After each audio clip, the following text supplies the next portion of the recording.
I am a poor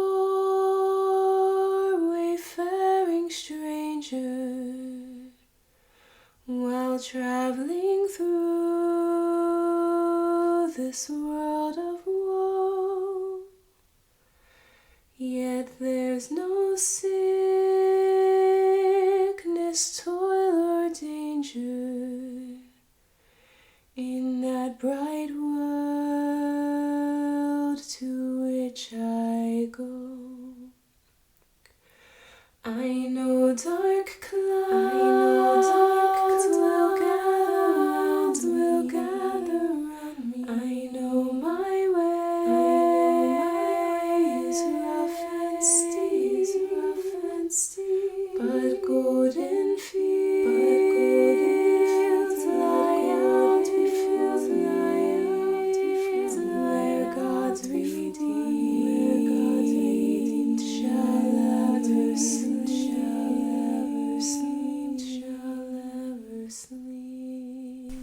Hello and welcome to Tea Time Theology. My name is Taylor Wilkie, and today we are talking about Season 1, Episode 5 of Star Trek Strange New Worlds, Spock Amok, with Ivy Swensky. Hello. And Drake Douglas. So Spock Amok, big fun. Mm-hmm. Great episode, an amazing hour of television. Mm-hmm. It was really hard to find a Christian perspective in this episode. Just because I think it's more like after the Gorn episode that was very heavy, they said like we're going to go super light with the next following episode. So this episode is, if you guys can agree with me or not, but you guys, I think this episode is really more about relationships and how we handle them. In this episode, just to really quickly break it down, there's the relationship between Spock and T'Pring.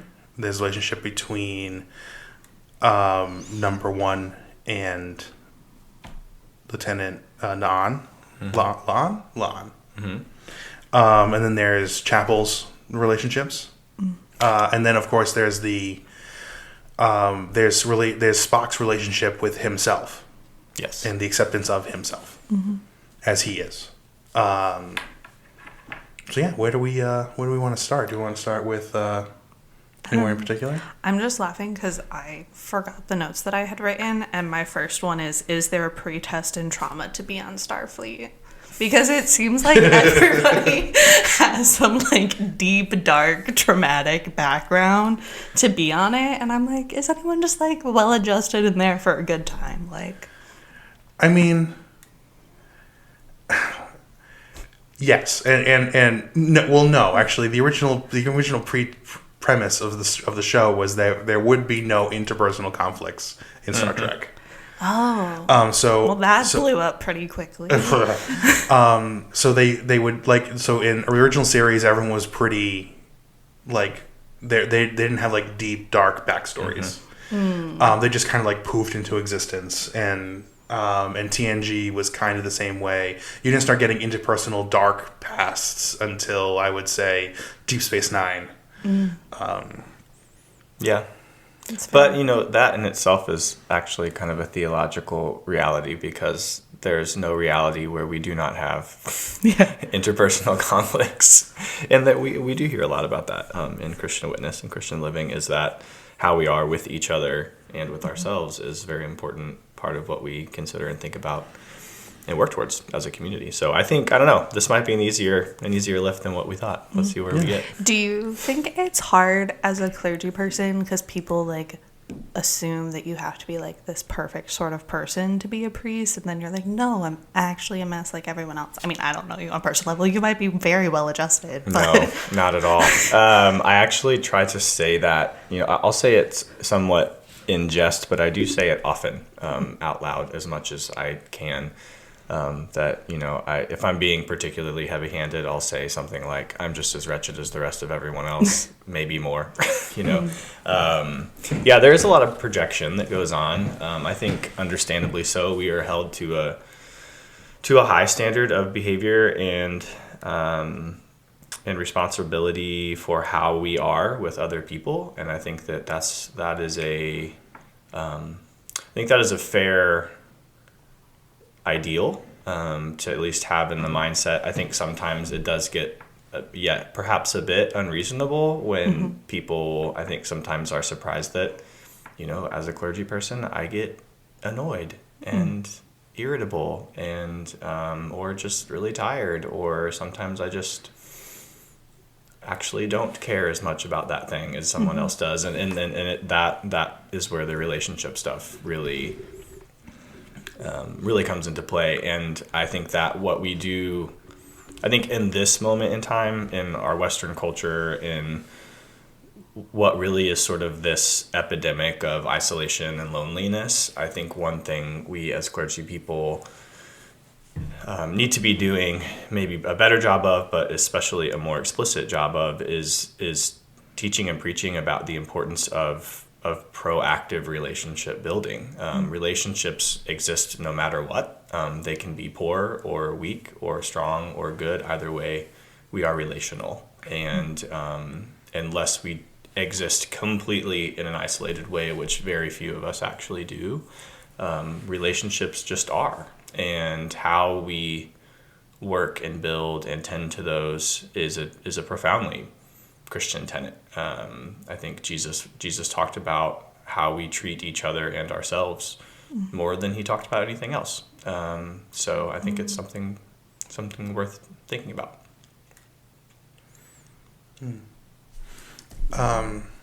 So treating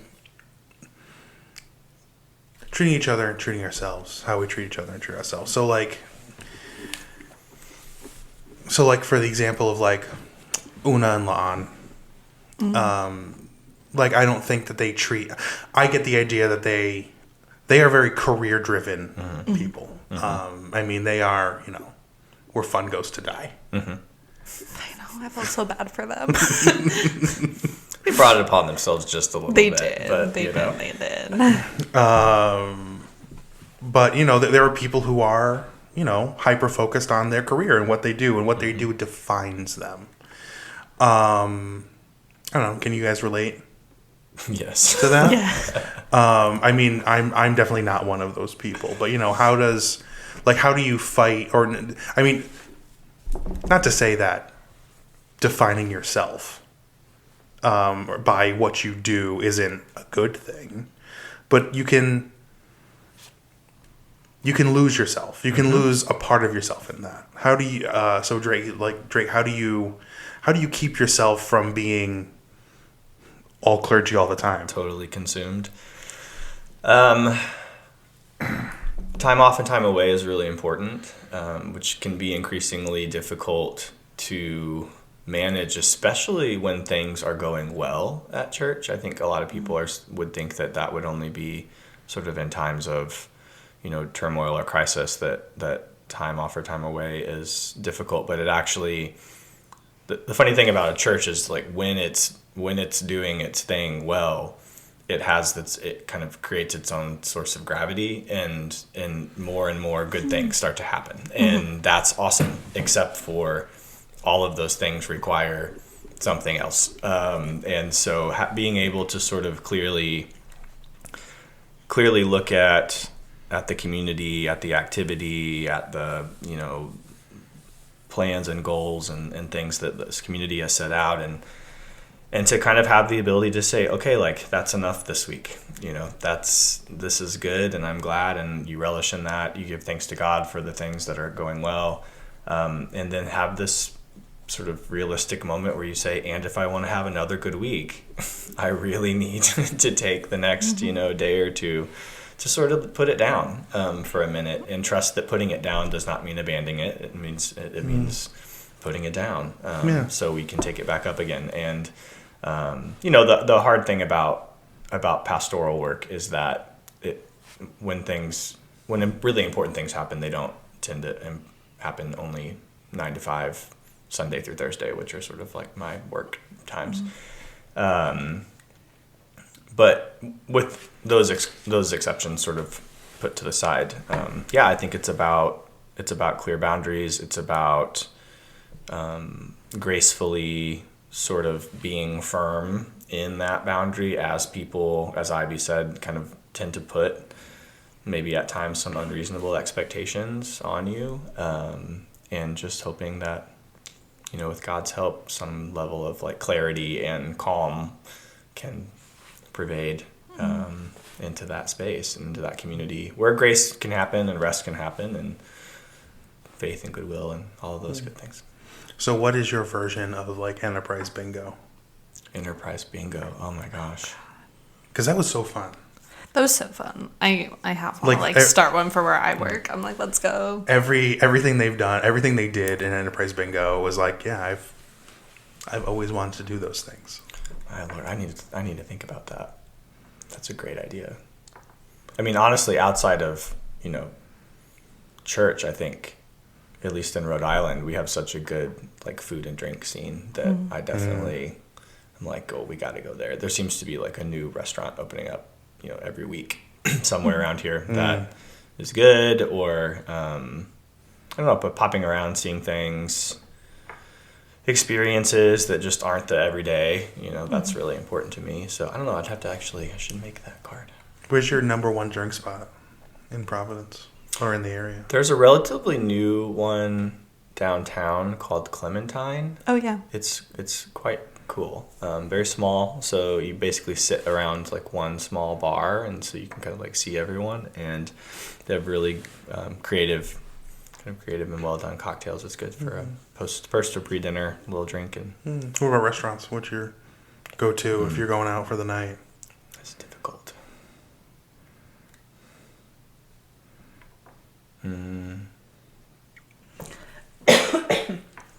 Sorry. Just tried Slow Road the other night. That was quite good.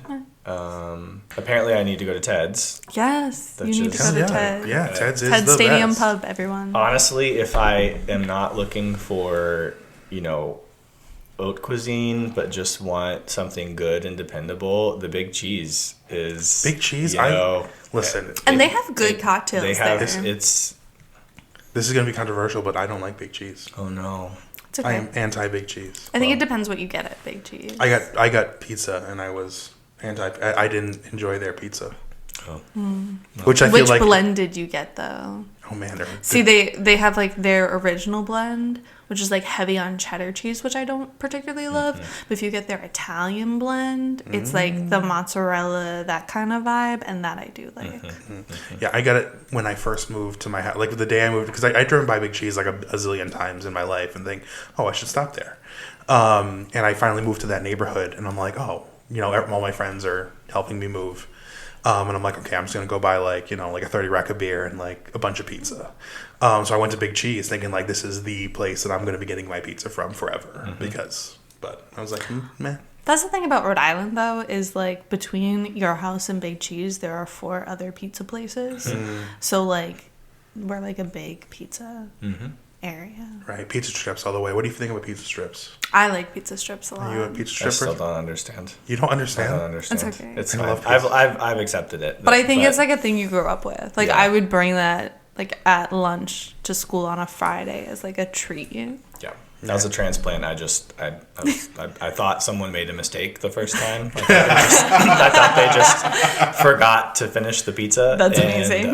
Then I saw it again, and I thought, well, how odd is this? But okay. Yeah, no, I grew up eating them I grew up in Massachusetts, just over the border, so we had a lot of Rhode Island influence in our cuisine. Yes. I think it's fun. I also think it's fun because it's like a uniquely Rhode Island thing. Now that we've gotten down like a best restaurants in Cranston We're vibe. filling time today, guys. We're filling time I today. think you'll need to edit this out, but I think that little that little segment might be a good intro segment of like the Enterprise Bingo, Rhode Island, blah, blah, blah, blah, blah. You might want to, I don't know, just thought. Okay. I don't know how to edit. I'm not going to do that. Okay. That's fine. And I'm not going to edit this out. So. Okay. Oh, man. But we have some good relationship stuff going on here. I thought the beginning was interesting where he had to fight with himself because I couldn't tell if it was like a thing or if this was like they had cloned him, because it would not be outside of the world Oh, if they not like at all. cloned Right. him and made him actually Well- fight himself. Well, I mean, Spock is Star Trek Jesus. Yeah. Yeah, I mean, Literally, like Star Trek Awesome. died, and then came back to life. Spock did? Oh yeah, Okay. Star Trek 3. Good for him. Glad he's around. we Yeah, get to talk more about that in episode 10 too. we do. We do. No, actually, that interaction. Ivy, I'm so glad you brought this up. That interaction. One of the things that Spock did in TV and media and pop culture is he began to normalize the idea of mixed race persons. Spock was the first mixed race person to be openly mixed race on television. Leonard Nimoy famously even it was considered himself the mixed race person. He was, I think, either Irish and Italian and Jewish.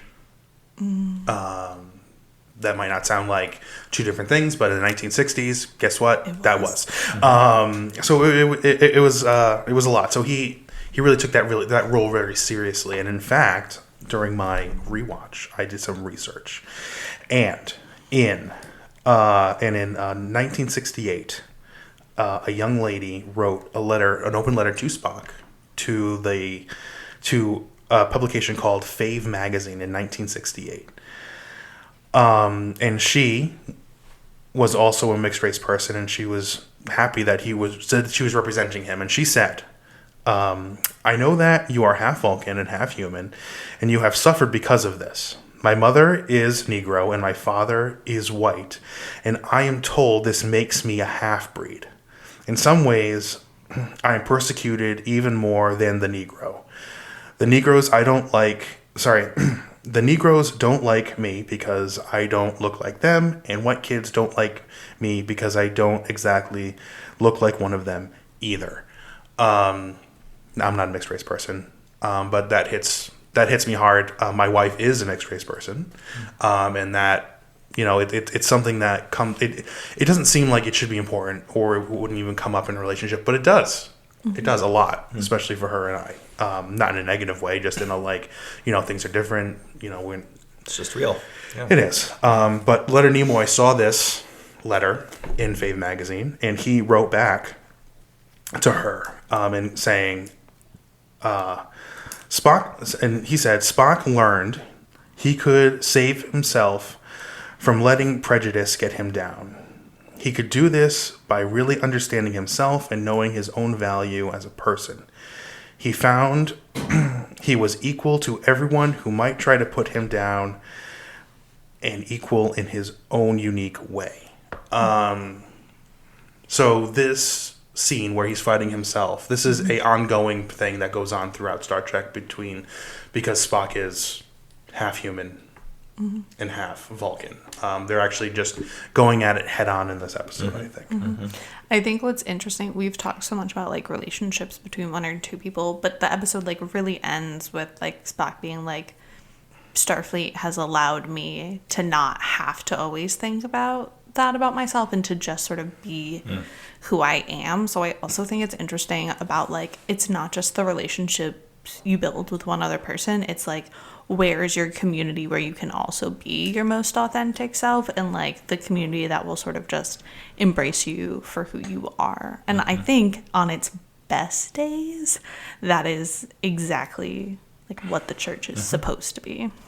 I agree. I think that the church does, I don't know, we are involved in a really interesting project here as a church, and I think that reality for sure, Ivy, where we where we hopefully are loving people unconditionally, accepting them for the people that they are created by God to be, and at the same time, I love this kind of tie-in with Spock at Starfleet. The scene at the end of the negotiation where Pike sort of he's actually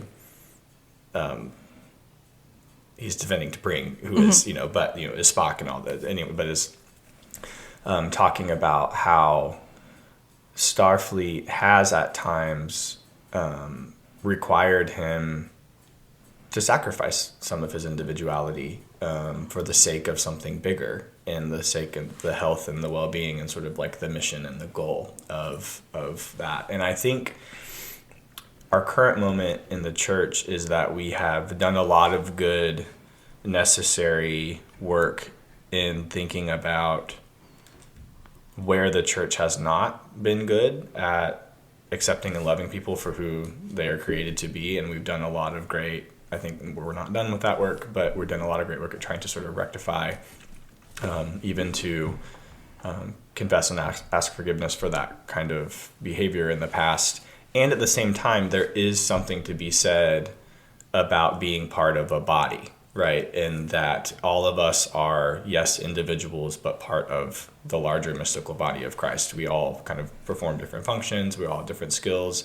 And there may be times at which that requires us maybe not to jettison our individuality completely, but to sometimes take a step back and think about how we fit into the larger whole. And so I think that's a really instructive, lifelong kind of project for all of us, right? Is this balance. And I think we see Spock kind of doing this in some ways of who am I? He already has some complications just as an individual with these two different backgrounds and two different identities. And then that's further complicated by being part of an organization like Starfleet, which is, of course, so much like church.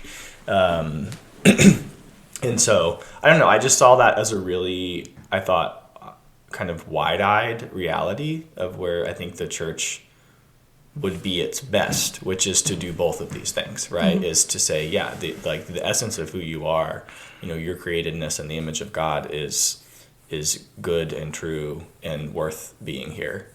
And how do we also sort of have a healthy balance of a sense of self, both as an individual and as a larger body. So I think that particular scene, this particular sort of journey for Spock, I think is a very mature and realistic example of what that work looks like. I think T'Ping is I still haven't decided how I feel about her yet. Jury's still out. But what I find interesting about her character is I think like on the baseline with Vulcan logic, like wouldn't a place like Starfleet make a lot of sense? It's very regimented. It's very like the command goes here. We try and do the most logical option. I mean, like, yes, sometimes Pike leads with his heart more than his brain, but like it really is a mixed.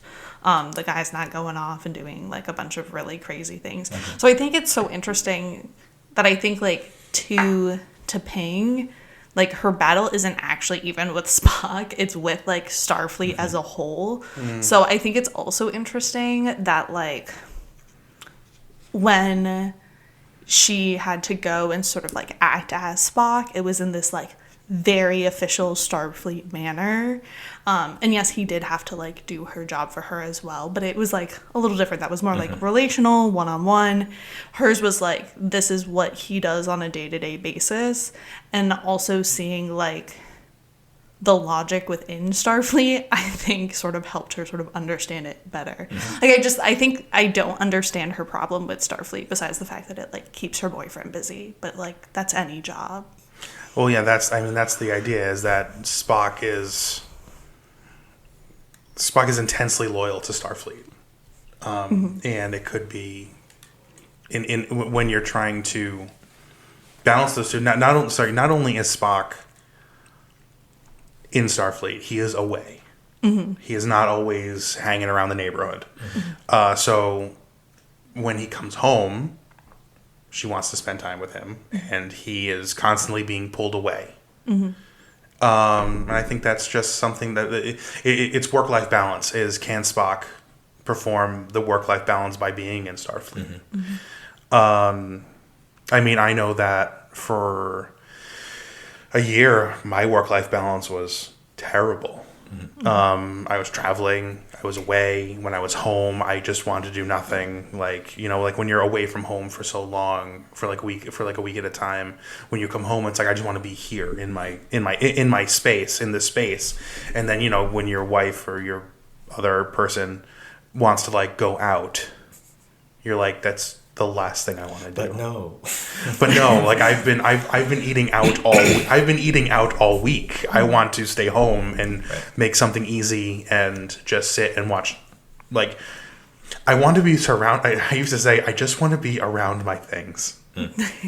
Like, I have things and they're all at home and I can't bring them with me, and I just want to be around my things. Hey, at least you know that. I mean, I think a lot of us get in that space and we don't actually know what we need, to sort of reboot and recharge, and that's always worth finding out sooner than later. I want to circle back quickly. This idea of loyalty, I think, is also really important, and I think Ivy, my take on Spring's issue is actually about loyalty and not even so much about Starfleet. I think you're totally right. She sees behind the curtain, she's like, oh, this makes a lot of sense. But I think what it particularly does is, this happens often in, I think, all kinds of relationships, but this is particularly pervasive in clergy marriages, where the non-clergy person, I can't imagine what it's like with two clergy people, but I know it happens, but like, I think they just don't see each other. I pray for them. They just don't see each other. There is definitely a question of loyalty often, because most of us are tremendously loyal to our vocation. It's, from most of us, it has taken a lot of work and sacrifice to get to this place and to be able to engage in this kind of ministry, which is lovely and wonderful and life-giving and very, very hard and taxing. And we too get called away, often. And our life and our time seemingly is not under our control. And so I think it's natural for spouses or families or, anyone to start to chafe sort of against that. Who or what are you more loyal to? And it's always this question of, like, as if there's only so much loyalty, and if once it's out, sort of thing. And I think a lot of people have had to realize, and I think T'Pring gets here, and she realizes that, just because it's challenging and there's a tension doesn't mean both can't be true. That is like, yes, I am loyal to my partner. I'm also loyal to my vocation, and that might feel tense sometimes, but it doesn't mean that one is sort of more or better or somehow higher up the chain just because things like more quantifiable things like time or stress or whatever sort of get worn in different ways on those two different buckets. So I think that in that relationship, it's really important for us, for those of us who are engaged in work. I think back to sort of your kind of question about how do you not get completely consumed, is a lot of honesty about sort of what does it reasonably look like, for us to have what we need of each other and also give each other the space to thrive in this call that we all have, whether it's ordained ministry or whatever. We all have a call, we all have a call to do something. And if we follow that call and we engage in that call fully, it will be robust, right? It will take a lot of us, because that's what calls do. So I think it's just this, I think the two of them show us this necessary step of being in relationship with at least one or two people who is engaging in something like a call and something like that has a kind of a claim on their life, and what it will mean to do that together. It's a lot about like one of the things I noticed during this time when I was away, I would, and even when I was working locally and I could sleep in my own bed, it was nice. But it was like my tank. I would leave nothing for my wife. At the end of the day, I would give all of myself to my job, and then I would come home and I would just be dead. And I would, it's hard when, at least for me, when I'm at work, I'm trying to give as much effort as I can to be as valuable as I can, but that's dumb. That's a dumb way to work. No, but I think that's everyone's way to work. But as a result, I would get home and I would just have nothing left to pour into her tank if she needed me. and I would be relying on her to have leftovers on her tank to give to me every single night, which, isn't fair. No, it's not. And those are the sort of, having to, it is an odd thing to have to think about. In essence, the only way around that is to be constantly admitting your limitations, which most of us don't like to do.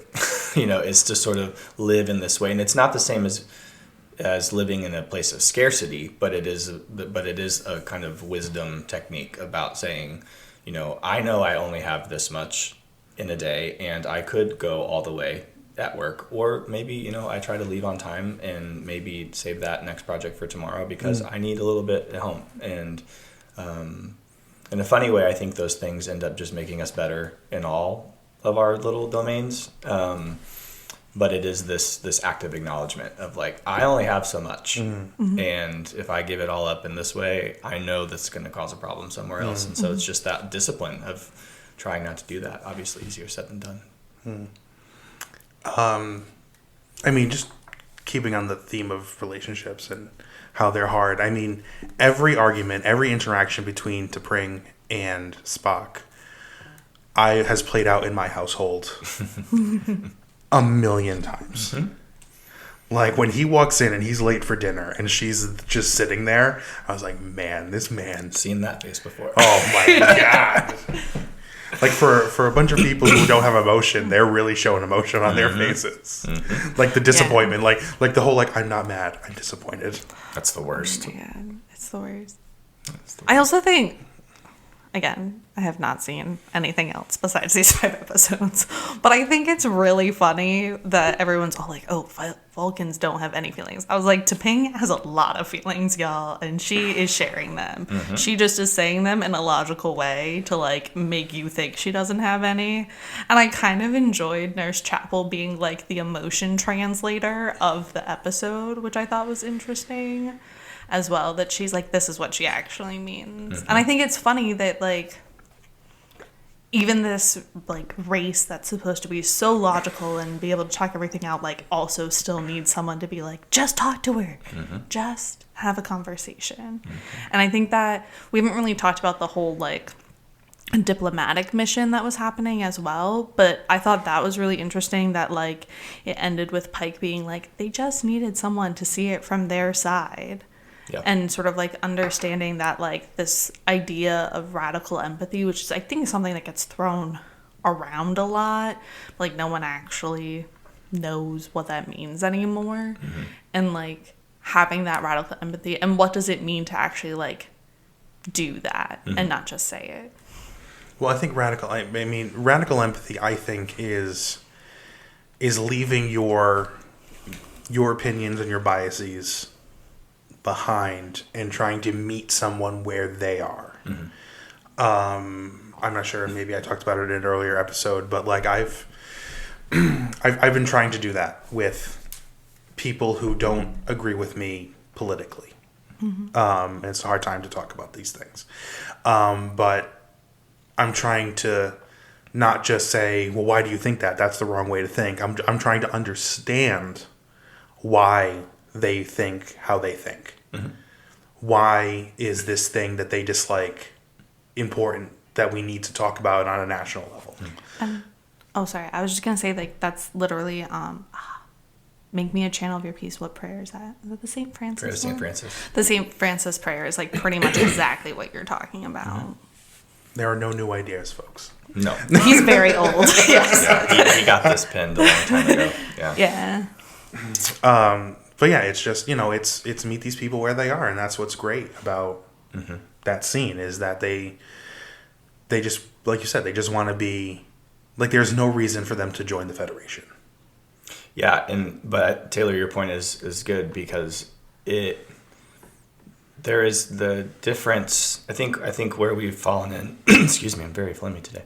I think where we've fallen into a large swath of trouble here as a society, and not just in this country, but a lot of different countries, is that we see that kind of empathy as synonymous with agreeing And that's not true. You didn't, like, the way you just mapped it out was perfect. You're like, I'm going to leave my stuff over here to the side. It doesn't mean I'm abandoning it. It doesn't mean that I'm saying I don't need that or value that or blah, blah, blah. I'm just going to, for a second, stand in front of this person or, talk to this person and try to understand how they are thinking. And at no point in time did you say, so that I can agree with them. Right. That's not the project. If we could try to agree about some things, great. That would be, but like, that's the first step, and it's only a first step. But what it does, I love the way that it spells out in the scene with the Rongovians, is because the subtext under these negotiations is that there's a profound lack of trust, right? So why would they join? It doesn't make any sense, right? They've got, and Pike says it, why would you make our enemies your enemies? Why would you, do all this stuff? And Pike just kind of nails the trust issue. He's like, you have no reason to trust us, right? And they're like, yeah, you're right. But you'll notice that the only thing he did was signal that, and that empathetic move allowed them to have some modicum of trust, and that's all they needed, right? They never actually agreed on anything. They never actually said, okay, well, sure. Well, they didn't work out the terms. They just needed to see that empathy in order to trust. And I think that's exactly kind of what you're saying. And that's sort of the part where I think as followers of Jesus, and especially as people who believe that God is real, right, and can do real things in the world, believe that sometimes our task is not to get everyone to agree, but to maybe get people to trust enough for the Spirit to do what the Spirit's going to do, right? And I think that's probably the best we can do at our current juncture. And so I think the church has a lot of work to do in that regard. But I think we can be an example of perhaps sort of a way forward. And I think it also highlights, I think people talk a lot about matching people's vibes, and I think it also sort of highlights that they were matching the energy of the person that they were negotiating with. Yep. So when the person they were negotiating with is quick to temper and hostile, they were quick to it. When Pike came in with sort of that laid back, joking around vibe, they matched that. Same with Spock. So I think also what was interesting at the end is the first thing we hear about them as a species is that empathy is a hallmark of our people. It's what they say. And that is what Pike showed at the end. And that's, I think, when we got to see the real them for the first time. Is that because Pike had listened to what they said, saw what was going on, and didn't just do it as oh, they're just some weird aliens behaving this way. He was like, oh, this is what is happening and why, and was able to, instead of having them have to match his energy, he matched theirs. That was a really squiggly line, but it was a pro move on his part. Yeah. Well, I mean, one of the things that Ivy, you definitely don't know, and listeners might not know. At the beginning of this episode, they sent a Tellarite to negotiate, which was a terrible idea. It's awful. Tellarites are if you want to talk to somebody who doesn't know anything about empathy and will never agree with you, that's a Tellarite. It's that's a very deep Star Trek joke. It is. It's we sent a Tellarite for peace negotiations. Yeah, it's okay. Okay. And it didn't go well. What a surprise. What a surprise. What else, folks? I guess there was more in here than we thought, huh? There was. I really liked, I don't know, Drake, when you first saw this episode, when they did the body swap, I literally stood up and yelled, "Oh my God, they're doing a Freaky Friday!" Yeah. Oh my God, they're doing a Freaky. I was so on board for Freaky Friday.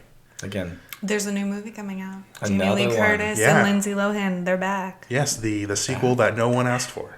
I feel like everyone quietly asked for. Really?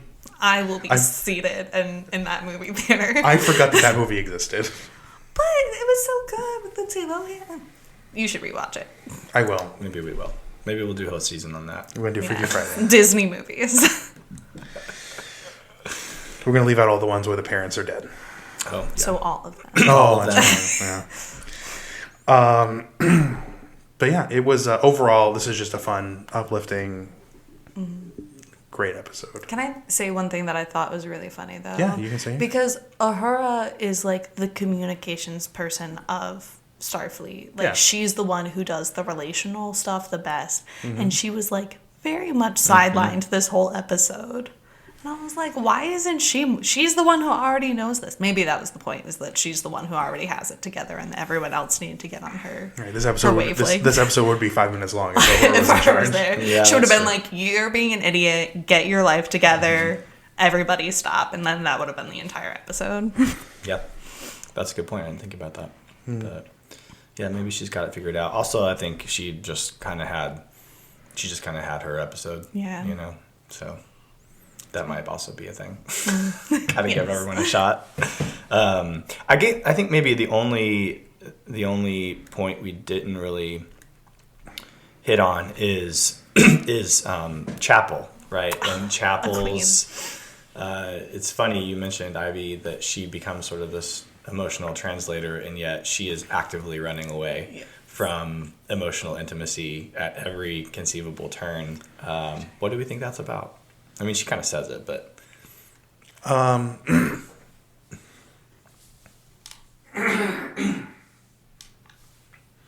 don't know. I love Chapel as a character, and I don't know. I think that she's very career. I think that she's trying to balance two things. She's trying to be career driven, but also have as much fun as possible. And that's like she's just hyper fixated on when she gets a chance to take a break. She needs to be maximizing that time. And a relationship doesn't maximize that kind of time. Like if you need to sit down and like have you ever been to an amusement park and with like a group of people, like I'm going to say 8 people. I would never do that. That sounds terrible. for the reasons I'm sure you're about to explain. And then so it says, what ride should we go on next? And you end up standing in one spot for 30 to 40 minutes discussing where we should go next in the park. Or if you have Now, see, this is why you have a pre-planned schedule. Or you just don't go to the music parks with groups of people. Yeah. Yeah, you go with a large group and then find your specific buddy who like has the same interests as you. Yeah. But point well taken. Yes. I love how Drake and I's reaction were both just like, we would never do this. Yeah, I think she's particularly upfront when she's doing the little pep talk with Spock, and she says something about how relationships are always about mutual sacrifice, and then the second she goes, which is probably why I avoid them, you know. Yeah. So at least she's honest with herself, and I think that's kind of ties in, Taylor, to your point. But she's not honest with others. Correct. Which Ortega calls her out on and is like, yeah, you could have just said that to that guy instead of actively just walking away from him in the middle of a conversation. Yeah. So that's an instructive little montage about the importance of us being honest with ourselves in order to be kind of honest and open on our relationships too. There's work to be done on all sides. I have one very Star Trek specific question. Why in this episode does Pike wear green instead of his gold? I was wondering that too, Taylor. Surely you know. Yeah, Taylor.